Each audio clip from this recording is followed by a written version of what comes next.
بخاری شریف میں ہے کہ قام موسیٰ خطیبا فی بنی اسرائیل، موسیٰ علیہ السلام نے بنی اسرائیل میں خطاب کیا، بہترین خطاب تھا، فصیح و بلیغ تقریر تھی، اعلیٰ مضامین تھے، عمدہ مقالہ تھا۔ لوگ بڑے خوش ہوئے اور ایک آدمی نے کہا یا موسیٰ هل تعلم اعلم منک، اے موسیٰ آپ سے بڑا عالم بھی کوئی ہے؟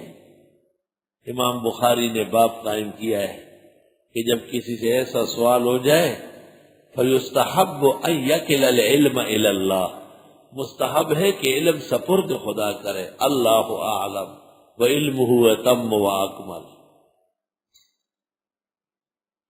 موسیٰ علیہ السلام نے فرمایا کہ لا، نہ، کیونکہ پیغمبر اپنے زمانے کے تمام لوگوں سے بڑے عالم ہوتے ہیں۔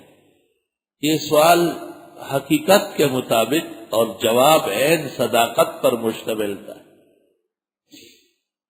لیکن حقیقت اور صداقت سے بڑا ایک مقام ادب کا تھا، اور انبیاء سے وہ بھی مطلوب ہوتا ہے کہ اصل علم اللہ کا ہے، اور اللہ جانتے ہیں کہ کون زیادہ جانتا ہے۔ حق تعالیٰ نے کہا کہ اے موسیٰ، ہمارا ایک بندہ ہے خضر نام کا، وہ آپ سے زیادہ جانتا ہے۔ موسیٰ علیہ السلام سمجھ گئے کہ عتاب آ گیا، پوچھا کہ رب کریم کیف السبیل الی لقیہ، ان سے ملنے کا کیا طریقہ ہے؟ حق تعالیٰ نے فرمایا کہ اتخذ حوتن فی زنبیل، سفر کے لیے مچھلی ٹفن میں ڈالو اور روانہ ہو جاؤ، جہاں تم نے عجائب دیکھے اور دو دریاؤں کا سنگم دیکھا، وہاں ادھر ادھر دیکھو میرا بندہ خضر موجود ہوگا۔ کتنی مشکل تلاش ہے، کھانا ساتھ لو اور چلتے چلے جاؤ، جہاں عجوبہ نظر آیا وہاں ملے گا، پورا بتانا بھی نہیں ہے۔ ایک سوال علم کے بارے میں ہوا ہے، اب علم کی تکالیف شروع ہو گئی۔ موسیٰ علیہ السلام نے ذات سفر کے طور پر مچھلی ٹفن میں بند کرائی اور اپنے خادم خاص یوشع ابن نون سے کہا چلے۔ سفر شروع ہوا، فرمایا موسیٰ علیہ السلام نے اپنے خادم سے نہیں چھوڑوں گا، یعنی رہوں گا، حتیٰ یہاں تک کہ پہنچوں دو دریاؤں کے سنگم کو، یا رہوں میں زمانوں تک۔ بحر فارس اور بحر روم جہاں مل رہے تھے، بحر فارس اور بحر روم ہما بحر المشرق والمغرب، وہی مشرق و مغرب کے بحرین کہلاتے ہیں۔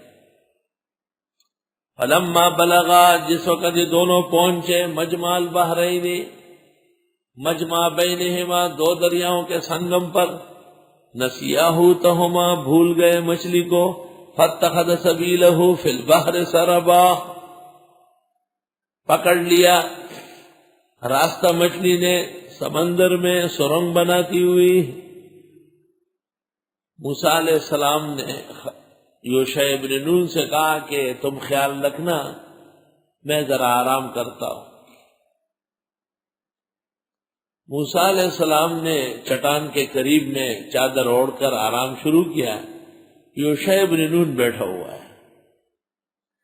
اچانک وہ ٹفن ہلا، اس سے مچھلی نکلی، جڑی، زندہ ہوئی اور دریا میں چھلانگ ماری، اور جہاں جہاں سے گزرتی تھی پانی دوبارہ ملتا نہیں تھا، سرنگ بنتا جاتا تھا۔ حضرت نے خیال کیا، یوشع ابن نون نے، کہ جب حضرت صاحب اٹھیں گے تو بتا دوں گا۔ موسیٰ علیہ السلام جب نیند سے بیدار ہوئے تو حضرت یوشع سے کیا کہ دیر ہو گئی، جلدی کرے، اور روانہ ہو گئے۔ ویسے بھی عجائب جب زیادہ ہو تو نسیان طاری ہوتا ہے۔ بڑے عالم کے درس میں کم استعداد کا آدمی فائدہ نہیں اٹھا سکتا، اس کا حافظت پکڑ نہیں سکتا۔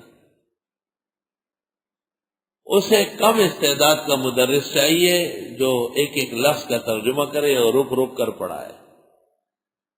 جب عجائب اور علوم زیادہ ہو جائے تو استعداد پر نسیان طاری ہوتا ہے۔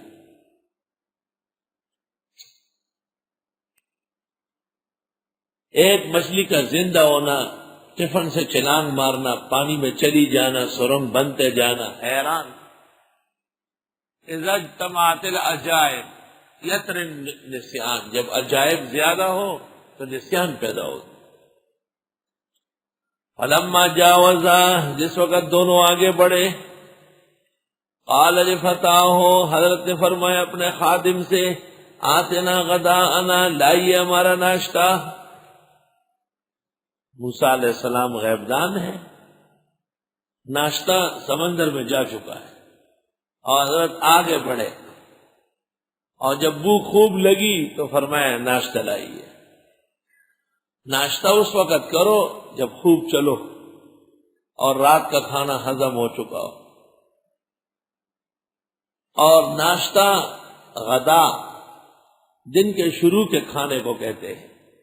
لکھنؤ والے کہتے ہیں کہ ناشتہ بقدر بادام، مختصر، رات کی بچی ہوئی روٹی، اس کا ٹکڑا، یا اگر گرم روٹی ہو تو کوئی حرج نہیں، رات کا بچا ہوا سالن تھوڑا سا، اور ایک گرم گرم چائے کا یا دودھ کا کپ، اور جس کو لگائے یہ غڑپ۔ بس یہ ناشتہ ہے، یہ نہیں کہ آپ کھاتے جائے یہاں تک کہ ناشتے کے دوران نیند آ جائے، پھر آپ کا دن رات بن جائے گا۔ جس وقت دونوں آگے بڑھے، فرمایا حضرت نے اپنے خادم سے، آتنا غدانا، خادموں کو ساتھ رکھنا کہ کھانے پینے کا خیال رکھے، سنت انبیاء ہے۔ ساتھیوں سمیت سفر کرنا پیغمبروں کی سنت ہے۔ بعض بڑے علماء اکیلے سفر کرتے تھے، میں حیران رہتا تھا۔ میں نے مفتی نظام الدین مرحوم پر بھی تعجب کیا ہے، تن و تنہا اکیلے سفر کرتے تھے، اور بڑے لوگوں کو دیکھا ہے، نہیں، سفر مع سفرہ، سفر احباب میں اپنے گھر جیسے سما بن جاتا ہے۔ جس وقت دونوں آگے بڑھے، کہنے لگے حضرت موسیٰ اپنے خادم سے، لائیے ہمارا ناشتہ، آتنا غدانا۔ اطباء کہتے ہیں کہ فجر سے پہلے یا فجر کے بعد کچھ دیر چلے اور پھر ناشتہ کرے، جب پسینے آ جائے، رات کا کھانا اچھی طرح ہضم ہو جائے۔ لقد لقینا من سفرنا هذا نصبا، یقیناً پہنچائے ہمیں اس سفر میں یہ تھکاوٹ۔ ویسے تھکاوٹ نہیں تھی، لیکن جب مقصد سے آگے بڑھے تو تھکاوٹ شروع ہو گئی۔ قال، خادم نے کہا، آرائیت، حضرت دیکھے تو، ایسے دیکھیے، اذ اوینا الی الصخرۃ، جس وقت ہم آرام کر رہے تھے چٹان کے پاس۔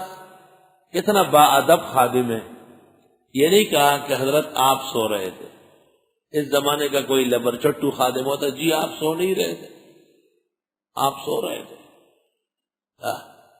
کہتے ہم آرام کر، ہم سب سو رہے تھے، نسبت میں اپنے آپ کو شریک کیا۔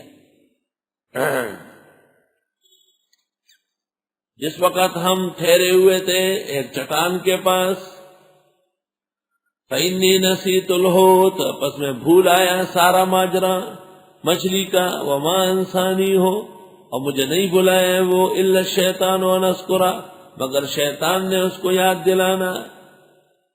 وَاتَّخَذَ سَبِيلَهُ فِي الْبَحْرِ عَجَبًا، اور اس نے تو بنایا راستہ اپنا سمندر میں عجیب سا۔ جلالین وغیرہ میں ہے کہ مچھلی کے لیے تو سرب تھا، اور موسیٰ و یوشع ابن نون کے لیے عجب تھا۔ قال، حضرت نے فرمایا، ذَلِكَ مَا كُنَّا نَبْغِ، یہ وہی تو ہے جو ہم ڈھونڈ رہے ہیں، کام کی باتیں بھول رہے ہو۔ فَارْتَدَّا عَلَىٰ آثَارِهِمَا قَصَصًا، واپس ہوئے نشان قدم ڈھونڈ ڈھونڈ کر، اپنے قدموں کو دیکھتے کہاں سے چلے، بھی خیال رکھنا وہی جانا ہے۔ جب وہاں پہنچ گئے، واپس آئے، فوجدا عبدا من عبادنا، پایا انہوں نے ایک بندہ ہمارے بندوں میں سے،